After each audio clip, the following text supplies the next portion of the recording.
Well, hello everyone. Welcome back to Childless Not by Choice, where my mission is to recognize and speak to the broken hearts of childless, not by choice women and men around the world.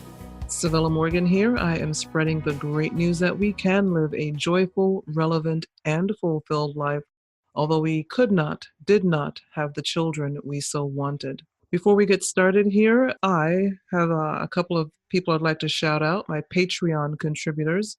They are VIPs in my site because their contributions help maintain the platform and the podcast that you're listening to. Patreon contributors are those who have taken an interest in the platform and the podcast, whether they fit the childless not by choice demographic or not. They have decided to contribute a certain dollar amount on a regular basis to help fund my dream of creating awareness and conversation for the childless not by choice community globally. Click the Patreon link for details and to become a patron.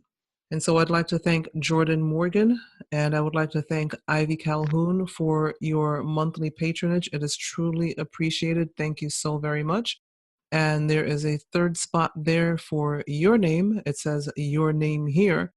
So anytime you'd like to join in by contributing to the conversation, by contributing a monthly amount, minimum $5, there is a $5 level, a $25, a $50, and a $100 level.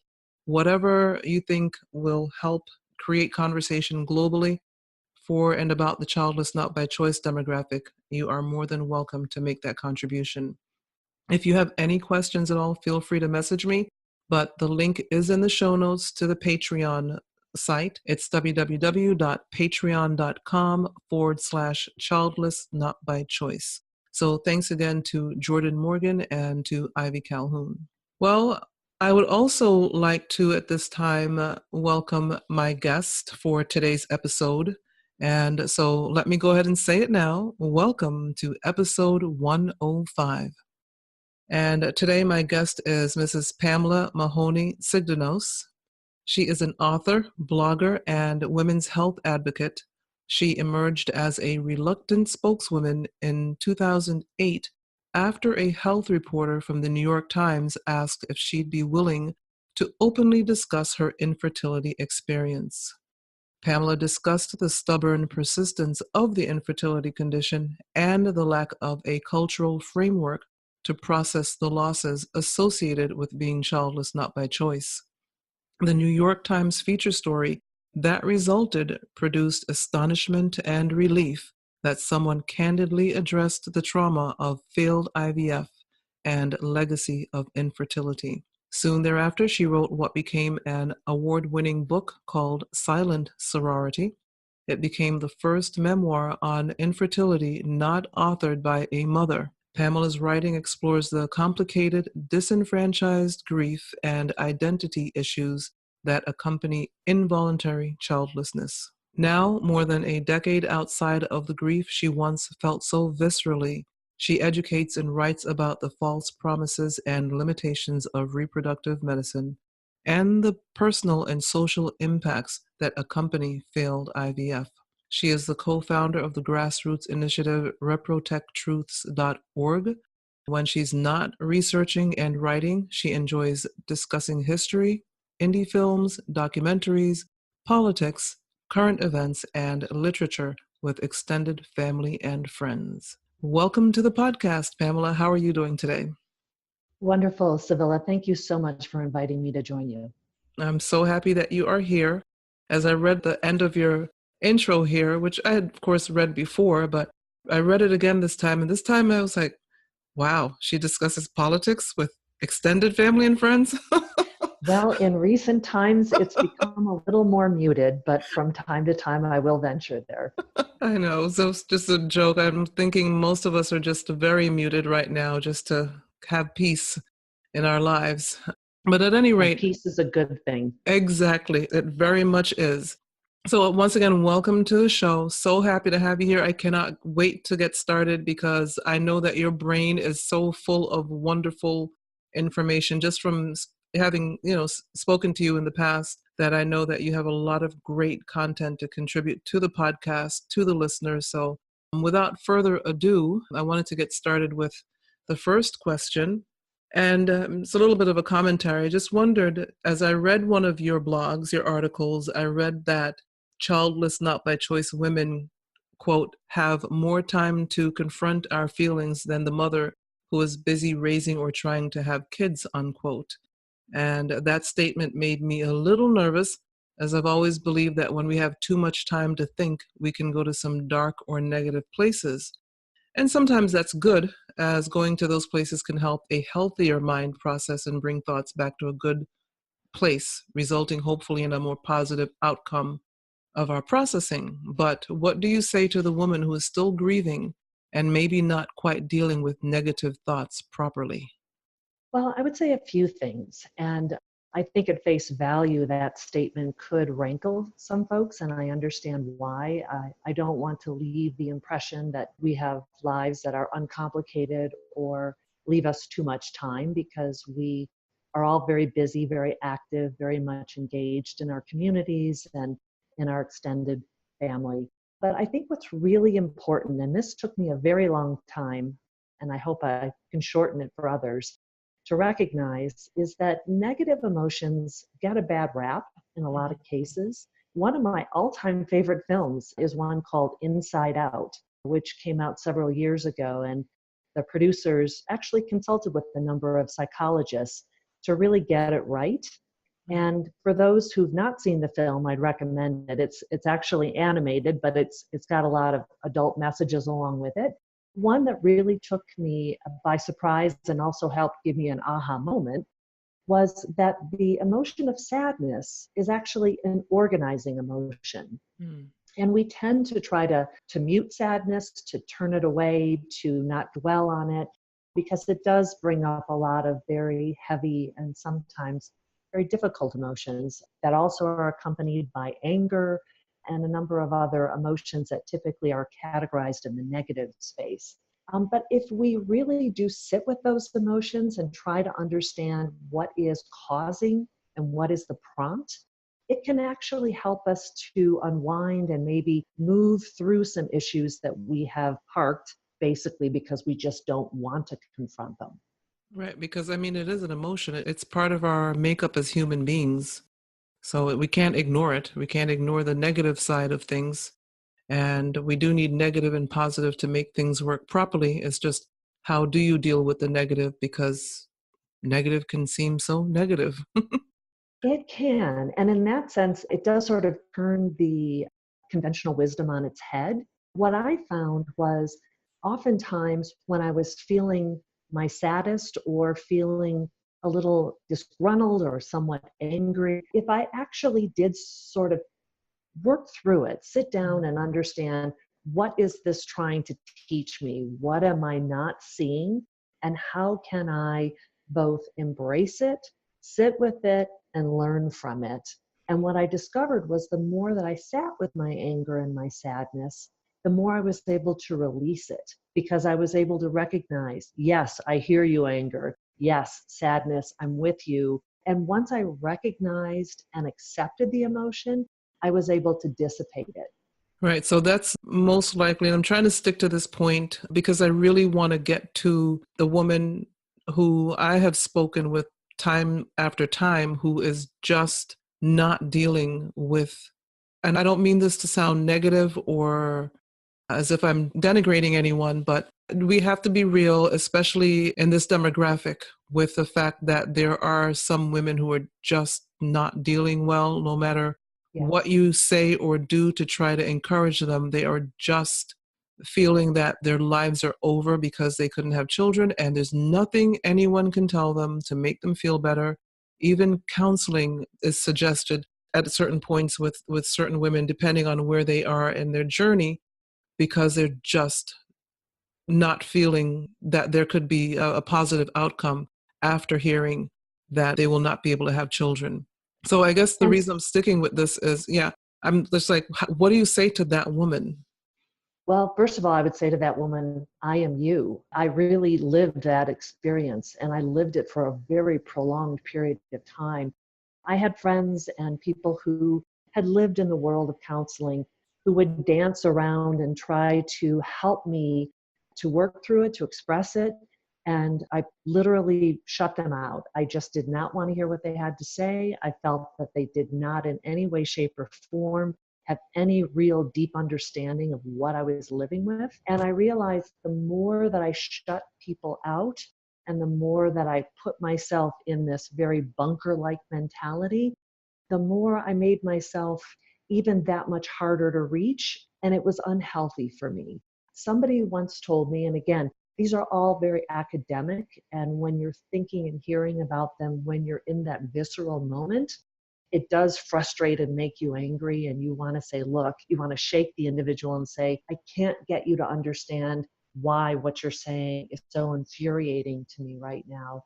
But as again, time went on and I allowed that to kind of sit with me and to understand, why am I closing the door? Why am I not willing to hear someone say, I'm there to listen?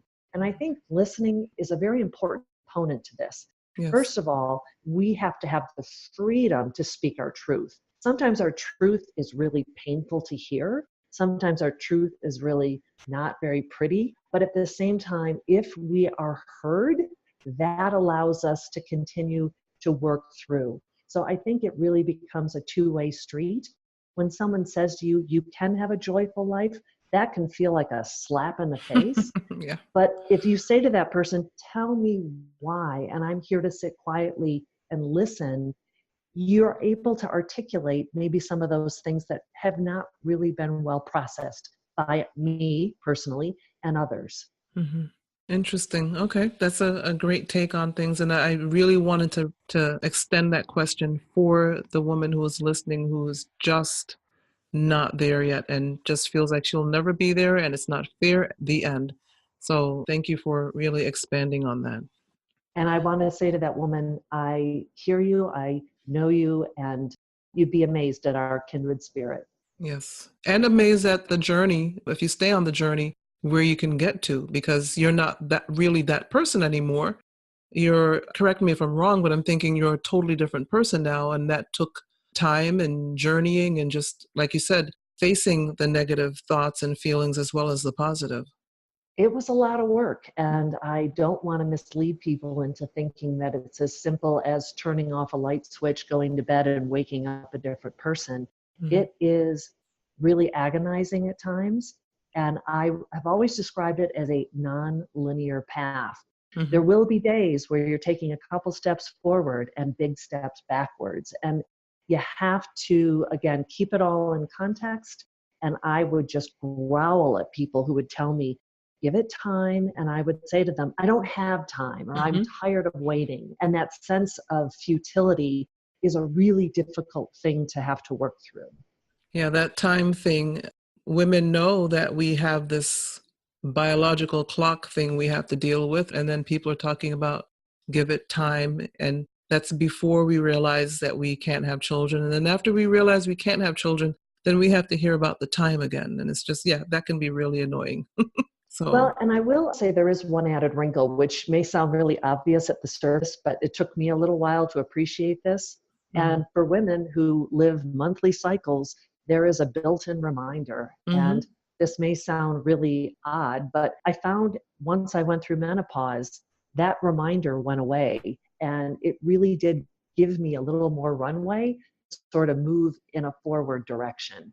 And I guess then too, that could be the same with those of us who've had hysterectomies before menopause, although I've had to deal with menopause twice, and I've talked about that before. The man-made menopause from a certain drug that I took to try to reduce the fibroids, which sent me into man-made menopause, which to me was even worse than the natural menopause that I'm dealing with now. So having had to go through it twice, it is quite interesting. But I think I understand what you're saying, because after the hysterectomy, then I don't have to worry about that monthly reminder. And sometimes I even forget that it was there, or counting, so when that monthly reminder was coming, the little counting your mom teaches you to do when you're a kid, those types Mm. of things. And so, yeah, I quite understand what you're saying about just kind of forget that that's about that reminder and how it can remind you of what's not happening. But at any rate, as we move on here, I also This is one of my pet peeves. This may be from another one of your blogs. It says, quote, "It is quite striking to see that women who do have children but still wish for more children report poorer mental health than those who have no children but have come to accept it," unquote.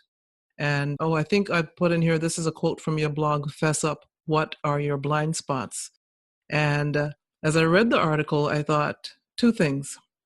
You made two great points. One, if you are probably most childless, not by choice women who had the child, we wouldn't, if we were one of those women, we wouldn't grumble about the fact that women should be happy they got the one.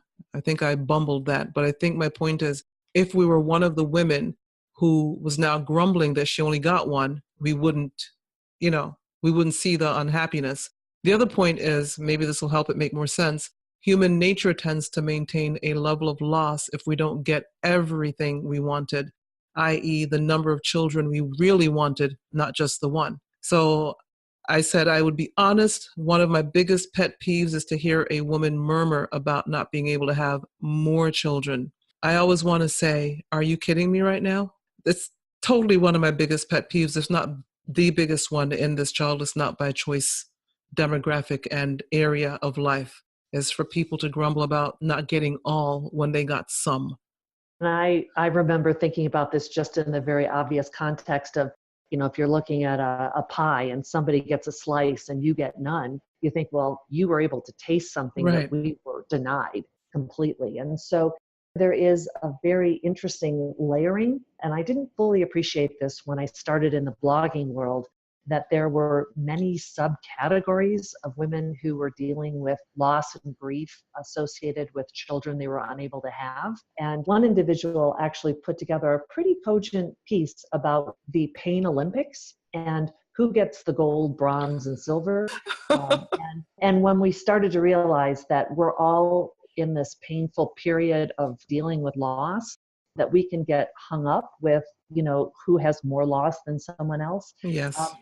But I do believe that in some ways, the very nature of knowing that I would never have children of my own, that did give me at least an opening where I was able to reinvent myself in a way that was completely new and different.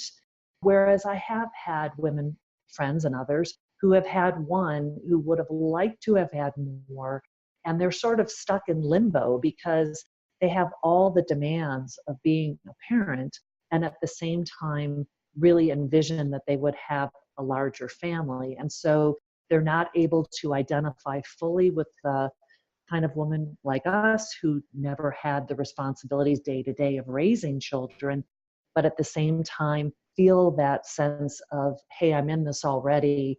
I had prepared my life to encounter more children versus one. So I think, and this is going to maybe sound a little bit patronizing, so I don't want to sound that way, but in a sense, we are forced to evolve and release that part of it to a degree that other women cannot. That is interesting because I never thought about it that way. But well, we can go down another road with this because now, as women who are childless not by choice and realizing, having come to terms with it, dealing with it on a daily basis, or maybe not so daily sometimes, because depending again on where we are in our journey, we're doing a little bit better than someone who's just starting out or a little bit further back in their journey. And at any rate, we have come to terms with it. We're living with it. We're not thinking about another child, like the woman with the one child. Like you said, she's kind of in limbo. So I understand that. And that would probably, I mean, people are going to take offense wherever they can find it. So I don't think it's patronizing. I think it's just us realizing that we can stay in these Olympic Games or we can deal with where we are, whether we are childless not by choice or the woman who's trying to have another one or two or three. But we, I believe, still have to understand where each other is.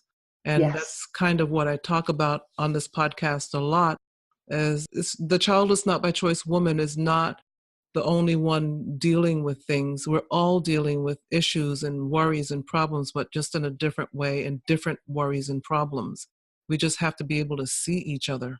Yes, and that sensitivity and compassion and reciprocal validation. And I think that's a really important thing here, that we may not be able to 100% understand someone else's life, but Mhm. if we're willing to respect that they're in a difficult place and be heard in kind, then that really helps to eliminate some of that frustration or misunderstanding. And that's a lot where I spent December talking about empathy on a daily basis on my platform. And one of my admins actually posted that between November talking about being thankful and December talking about empathy, she feels like she's really come a long way. And someone actually told her how good she was with children recently, and she didn't fall apart after that Mm. commentary. And so, it's just amazing because I see the growth in me too, because just a few years ago, I really could care less if you already had a child and wanted another one. I just thought you were just being ridiculous with your thoughts. And now I'm thinking, I get it. And I never thought I would be here to say I can totally understand as a childless, not by choice woman who never even got to taste the pie, that I could understand that you got a slice, but you wanted another slice. Oh, wow. I can't believe it. Anyway, that's what growth is all about. And growth is And it good. comes to us when we least expect it. Yes. Yes, it does. It just kind of shows up. So that's amazing. But another thing that I thought about as I was reading, I was thinking, you know, when you talk about outliers, it's kind of pivoting a little bit here. We talk about outliers, the rest of us, we didn't even make the cut as outliers, you say. No graphics on the number of women who came away empty handed after extensive and expensive fertility treatments. No graphics on the number of failed adoptions. I thought about how that would be a great project for all of us running and maintaining childless not by choice platforms to maybe get together and create those graphics ourselves, because who else is going to do it? Right. And I've spent a lot of time researching just because I have a curious mind. And I know that we live in 2019, but women like us have existed as long as people have walked the planet. And so there have clearly been other women who've had to work through and come to terms with different changes and losses in their lives. And I often wonder how it is that there is no catalog, there is no sort of history. We are just not included. And so being able to identify in a way that, again, is sensitive and compassionate, because there are a lot of women who reach this state and want to put it behind them and never discuss it again because it Mhm. brings up too much pain and suffering. But if there was a really interesting and welcoming way to give people space to acknowledge that they fit in this subcategory, then it would be, I think, really instrumental to reveal to the rest of the world, we're here, you just don't see us. Right, hiding in plain sight, as I like to say. Yes. And as you were just speaking, it occurred to me that yes, childless not by choice women have existed since the dawn of time, but because of society and culture, and some more difficult cultures than others, we tend to be ignored, and we appreciate being ignored because we don't want to be brought to the forefront, because then we can, depending on where in the world we are, very horrible it, things can happen. it can be a target. And I Exactly. fully understand. Yes. But I still believe, and I guess that's why I have this podcast, and that's why you have the platform you have, and so many other women, that we need to take the risk to stop hiding in plain sight and talk about our demographic more, because I think that's, and I talk about this a lot as well, when we face the monster, we realize the monster is not so big and scary and ugly as we thought it was. And I feel very much so, and even more so 4 years later into this whole podcasting and this platform, that we need to create awareness globally, because women are suffering globally because they can't have children. And I recently posted a news story about a woman who had been married to this man for 3 years. He died. The family burnt down her house and kicked her out of the compound Mm. because she had no children. So she was of no use to them. Wow. And so these things are happening now in 2019. And I feel like we have to get the word out. We have to keep going and get the word out, as tedious and as difficult as the work can sometimes be. We have to continue to press to get the word out And I about fully us. appreciate the tenacity required because it can be really, really difficult and long and drawn out.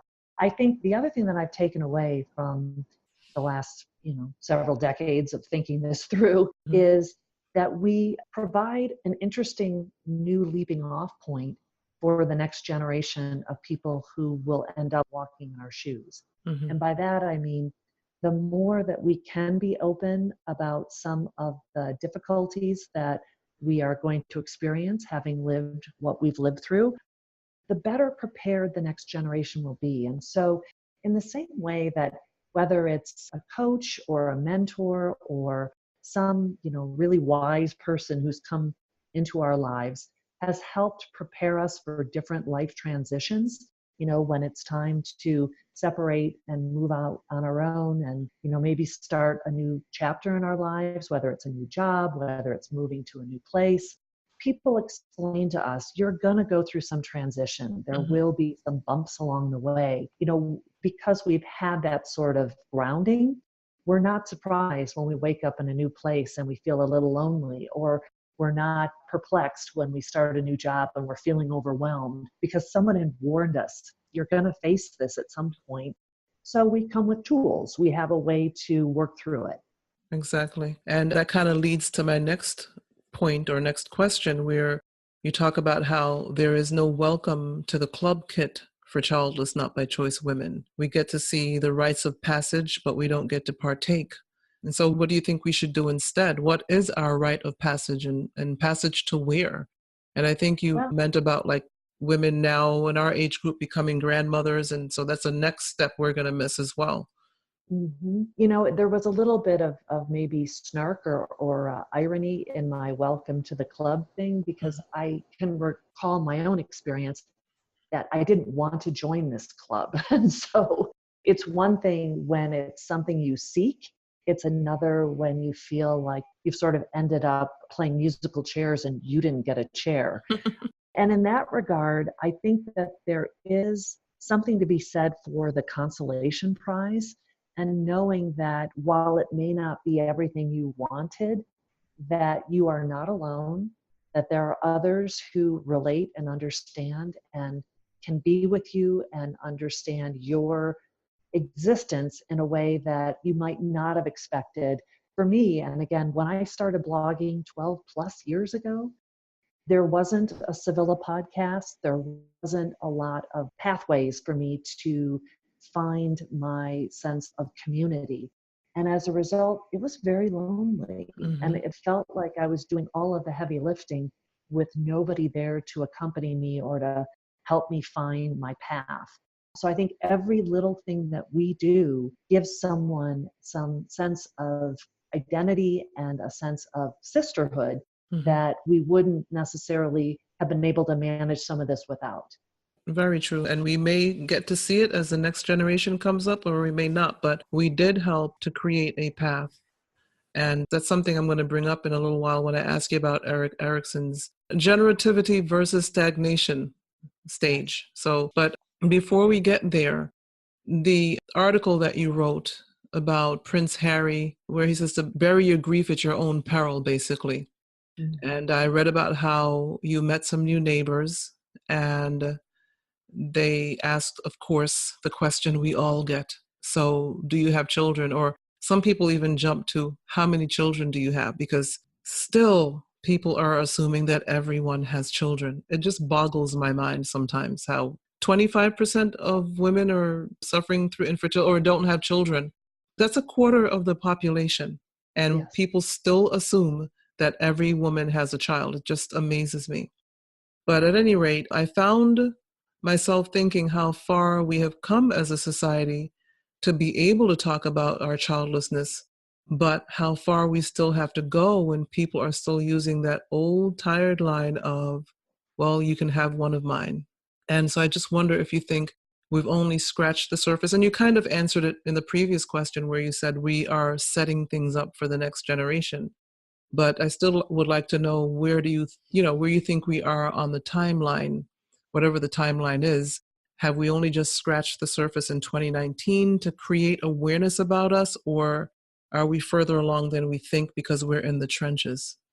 Well, we're definitely further along than we were in 2009. So, in the last 10 years, I can point to a number of interesting inflection points that tell me that the level of ignorance is starting to drop. And when you consider the mountain of ignorance that's out there, it is going to take some time.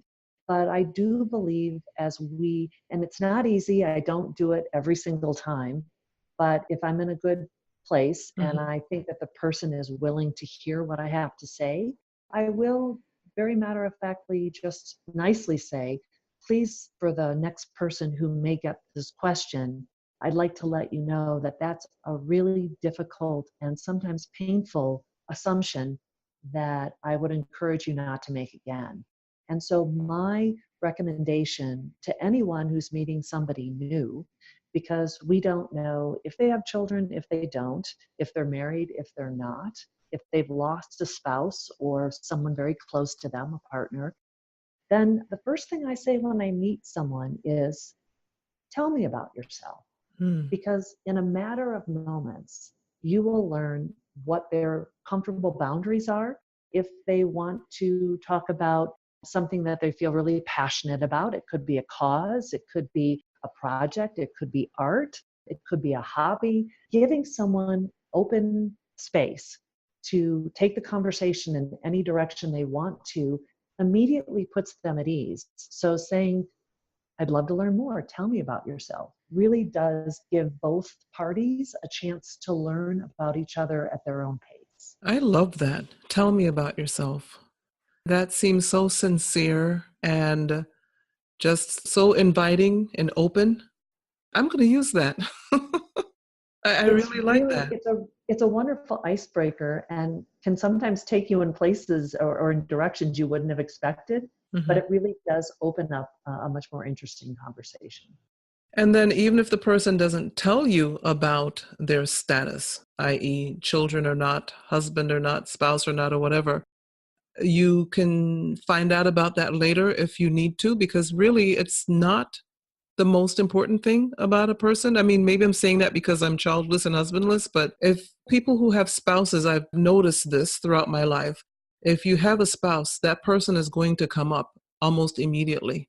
So even if you say, tell me about yourself, you can say, my husband and I, or my wife and I, people bring up their spouse. I have Mhm. seldom run into somebody who was married who did not bring up their spouse during the course of my initial conversation with them. And if their spouse never came up, I'm not going to, paint with a broad brush, but if their spouse never came up, I would probably find out about it on the second conversation or wonder, I wonder what's going on there, you know? Yes, and ultimately, and again, this may be a generational thing, but what I've discovered is typically people who are in the throes of parenting will let you know about it almost immediately. Hmm. And so if I obviously don't bring up any children, my hope is that it will guide them to understand that that's not a central part of my identity or where I spend my time. Right. And it goes both ways. And just a funny aside, I remember my parents are in their 80s now, and being somewhat, I guess, as a child, somewhat narcissistic, I always assumed that when my parents are visiting with their friends that they're talking about us. And so at one point I said, oh, please give me some insights into your conversation. What did you learn? And did I come up? And my mother said, well, we don't always discuss our children. And I thought, okay, fair point. So it goes both ways. I think the conversation can really be a much more interesting place to be rather than put people in boxes. Right. And because you didn't come up in the initial conversation, if it's worth a second conversation with these people, you would eventually come up, I guess, Right. is what I was saying. It'll, the important things in your life will eventually come up, but they don't always have to come up immediately when you meet somebody. And maybe this is just me speaking from a childless woman's point of view, but at any rate, so you think we are doing much better in 2019 than we were in 2009, which is probably kind of obvious. We have to be We're growing making good somewhere. headway. Right. Awesome. So I read the information you sent me on Erik Erikson's generativity versus stagnation stage. Well, he has his 8 stages, but stage 7 is what we're here for today, I suppose. You mentioned how this stage takes, or he mentions how this stage takes place during middle adulthood, ages 40 to 65 years. And on this stage, maybe you can tell us a little bit more about it in your words, but my question is, what can we do as we become older to help alleviate that helpless feeling that we will leave this planet leaving nothing of consequence behind? And I said, asking for a friend, meaning sometimes I feel that way. I think there are a number of ways that we can have a legacy. And this is, again, part of both the challenge and the opportunity, because we don't have a kind of a built-in legacy. In some ways, I think people take for granted, just because they have children, that they will be remembered. And I would like to take it in a different direction. When I was younger, when I wanted to go for long walks, we had a church nearby and there was a cemetery. And I would walk through and I would look at the headstones, and each person's name and where they lived and their date, their time being alive, was always interesting to me, because I wanted to learn more about that individual. And the more I realized that we are very much in a position to write our own story and to leave a mark in ways that we would not necessarily anticipate, gives us a lot of opportunity to think about how we want to spend our time with the next generation. And I think Erik Erikson does an interesting job about making the point that for people who do have children, they have an automatic, right? There's this sense of instilling a certain amount of raising, schooling, making sure that somebody is well prepared to move and become an adult. Mhm. So there's a lot of rote tasks involved in that. But for us, as individuals who can have an influence on other lives, we can do that with people who are older than us. We can do that with people who are younger than us. And understanding where that growth comes from can be everything from choosing to be a coach, choosing to be a mentor, looking at and how we want to leave the planet a better place than how we might have found it. It could very well be through causes. If environmentalism, if art is a big area of your life. And that's where I think I do want to look at this as very much a positive.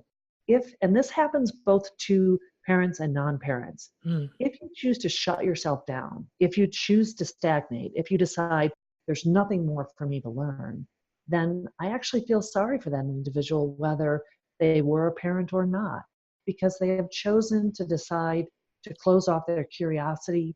They have chosen not to grow.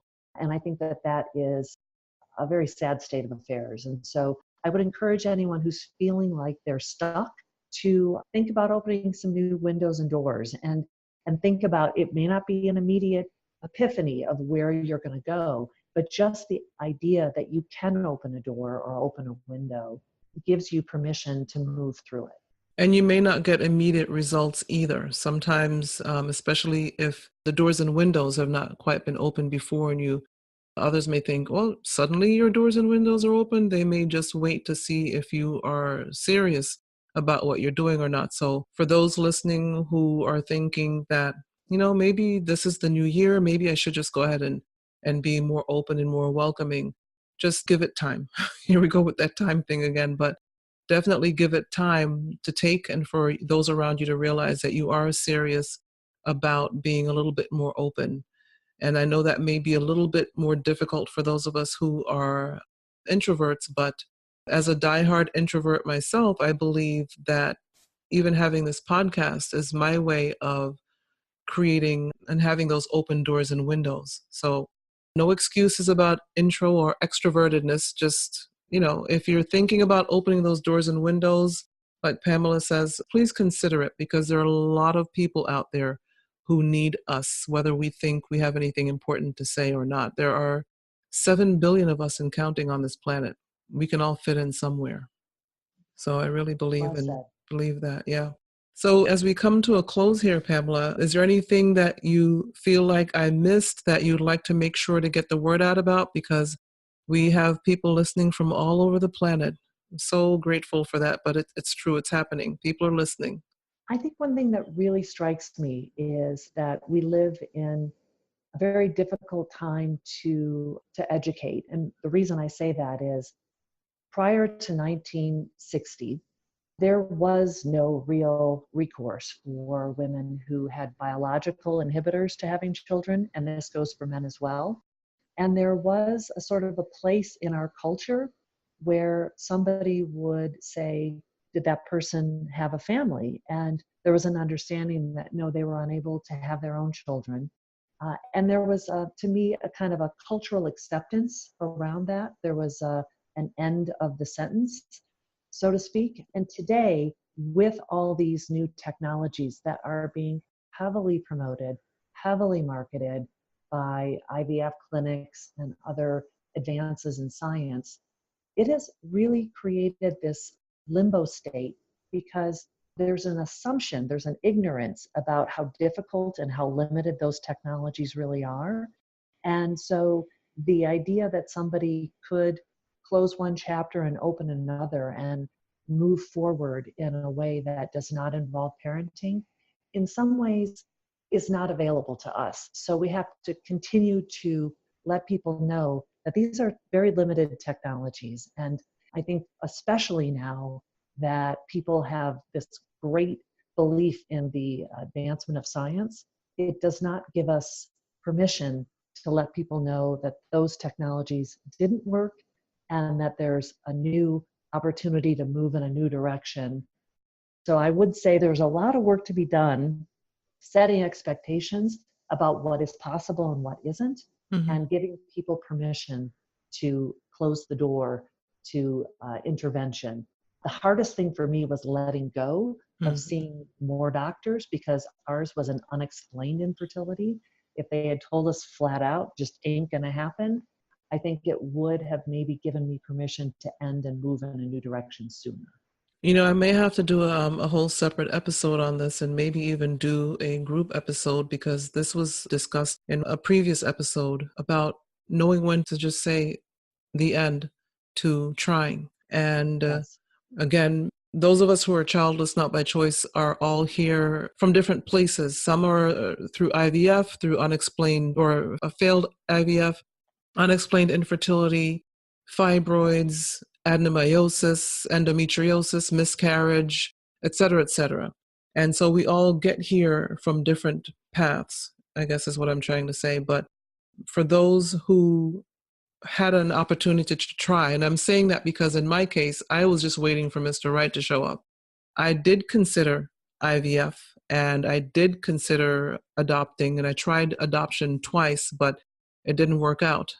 And then I thought about IVF. And then, of course, IVF is barely covered by insurance. There's barely anything covered by insurance. And so it would have been just a tough journey for me. And I just ended up not doing it. But I guess the point I'm trying to make is when we get to a place where it just didn't happen, no matter how we got to that place, we have to, like you said, we have to be okay with being able to say enough is enough. And this has come up in several previous episodes to the point where I think it's a discussion that we need to really, really have and make Yes. women realize that it really is okay to say enough is enough and not worry about what your friends and family are saying about giving it one more try or waiting a little bit longer. In my case, I waited 10 years. I went through 10 years of pain, extended stomach, accidents every month, and just embarrassment and 3 myomectomies before finally just saying, you know what, I've had it. And so the woman who's going through IVF, how many rounds will she have? And when will she say the end? And how does her husband feel about it? I feel like I'm rambling, but it's just like, No, I think it's there's a important. need to honor the decision and to understand just how hard that decision is to make in the first place. Right. And so again, this is a very much an education. It's something I feel very passionate about because the first step to healing is being allowed to decide when you're ready to end and Mhm. start something new. And if everyone's on different wavelengths, you're going to have to constantly circle back and justify, and it's exhausting and it can be emotionally draining. Definitely.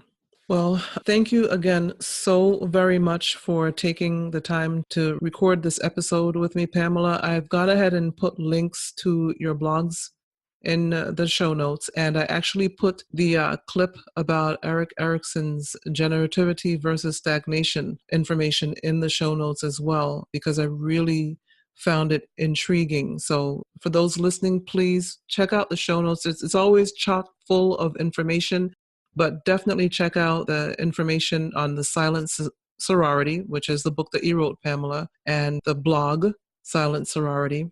A lot of great information. I did a lot of reading, and definitely check out this. Let me read it real quickly here, if you don't mind, Pamela. Go for it. Generativity versus stagnation is the seventh of 8 stages of Erik Erikson's theory of psychosocial development. And in this stage takes place during the middle adulthood, as I mentioned before, ages 40 to 65 years. Generativity refers to, quote unquote, making your mark on the world through creating or nurturing things that will outlast an individual. People experience a need to create or nurture things that will outlast them, often having mentees or creating positive changes that will benefit other people. We give back to society through raising our children, being productive at work, and becoming involved in community activities and organizations. Through generativity, we develop a sense of being a part of the bigger picture.